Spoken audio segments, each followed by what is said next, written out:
भगवान श्री राम के विषय में जो बात मुझे सबसे ज़्यादा प्रभावित करती है वो ये है कि प्रभु श्री राम को स्वयं नारायण का अवतार होने के बावजूद भी अलौकिक शक्तियों से संपन्न और एक चमत्कारी पुरुष के रूप में नहीं दिखाया गया है, बल्कि एक साधारण मनुष्य के रूप में जीवन की अलग अलग परिस्थितियों से गुजरते हुए, अलग अलग उतार चढ़ावों को देखते हुए किस धैर्य और सहजता के साथ एक आदर्श मनुष्य के रूप में, एक आदर्श पुरुष के रूप में या मर्यादा पुरुषोत्तम के रूप में किस तरह एक आदर्श जीवन जिया जाता है, इस रूप में प्रभु श्री राम का वर्णन हमें हर जगह मिलता है। मेरे राम कोई मायावी शक्तियों से संपन्न कोई चमत्कारी पुरुष नहीं है, बल्कि मेरे लिए वे धैर्य के, साहस के, कर्तव्य निष्ठता के, वचनबद्धता के या सामाजिक न्याय के, सामाजिक सौहार्द के या प्रेम के प्रतीक हैं। तो आइए आज मैं आपको सुनाता हूँ प्रभु श्री राम से ही संबंधित यह कविता, जिसे लिखा है वर्तमान समकालीन साहित्य जगत में बहुत ही प्रसिद्ध कवि और लेखक श्री संदीप द्विवेदी जी के द्वारा ये लिखी गई है। और कविता का शीर्षक है बोलो कहाँ तक टिक सकोगे यदि राम सा संघर्ष हो। तो आइए सुनते हैं। सहली कितनी यातना पर कर्तव्य सर्वोपरि रखा, त्यागशील संकल्प को जिस तरह जीवित रखा, बोलो कहाँ तक टिक सकोगे यदि राम सा संघर्ष हो, यदि राम सा संघर्ष हो। कल मुकुट जिस पर साज ना था, अब उसे सब कुछ त्यागना था। कल मुकुट जिस पर साज ना था, अब उसे सब कुछ त्यागना था। निर्णयों के द्वंद्व से एक बालपन का सामना था। वचन भी था थामना, आदेश भी था मानना। वचन भी था थामना, आदेश भी था मानना। इस द्वंद्व में सोचो स्वयं को, धर्म पर तुम रख सकोगे। बोलो कहाँ तक टिक सकोगे यदि राम सा संघर्ष हो, यदि राम सा संघर्ष हो। प्रजा तो बस राम की थी, दुनिया उसे तो जप रही थी।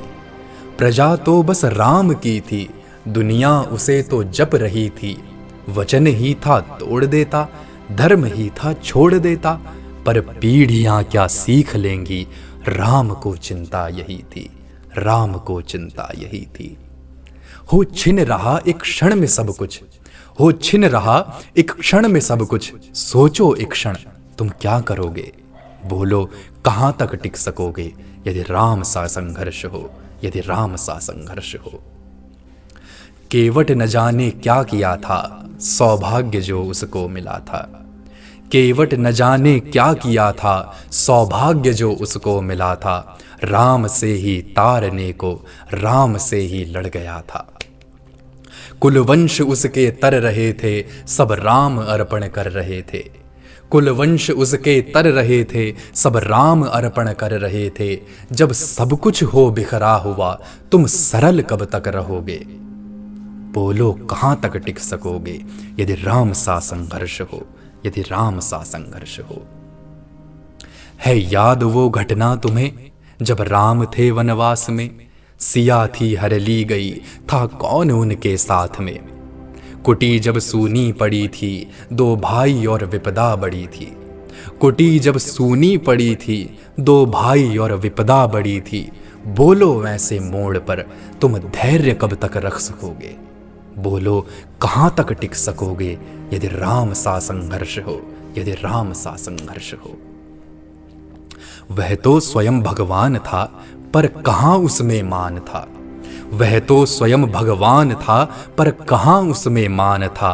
किरदार भी ऐसा चुना जिसमें सिर्फ बलिदान था।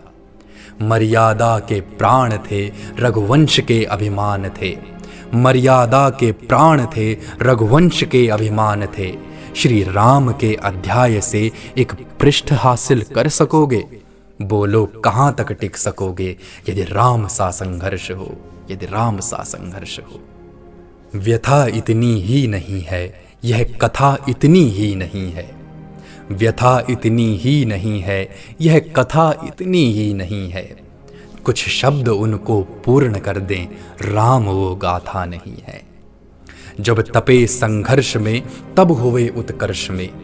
जब तपे संघर्ष में तब हुए उत्कर्ष में। क्या तुम भी ऐसी प्रेरणा पीढ़ियों के बन सकोगे।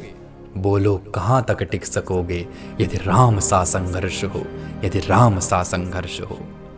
सहली कितनी यातना पर कर्तव्य सर्वोपरि रखा, त्यागशील संकल्प को जिस तरह जीवित रखा।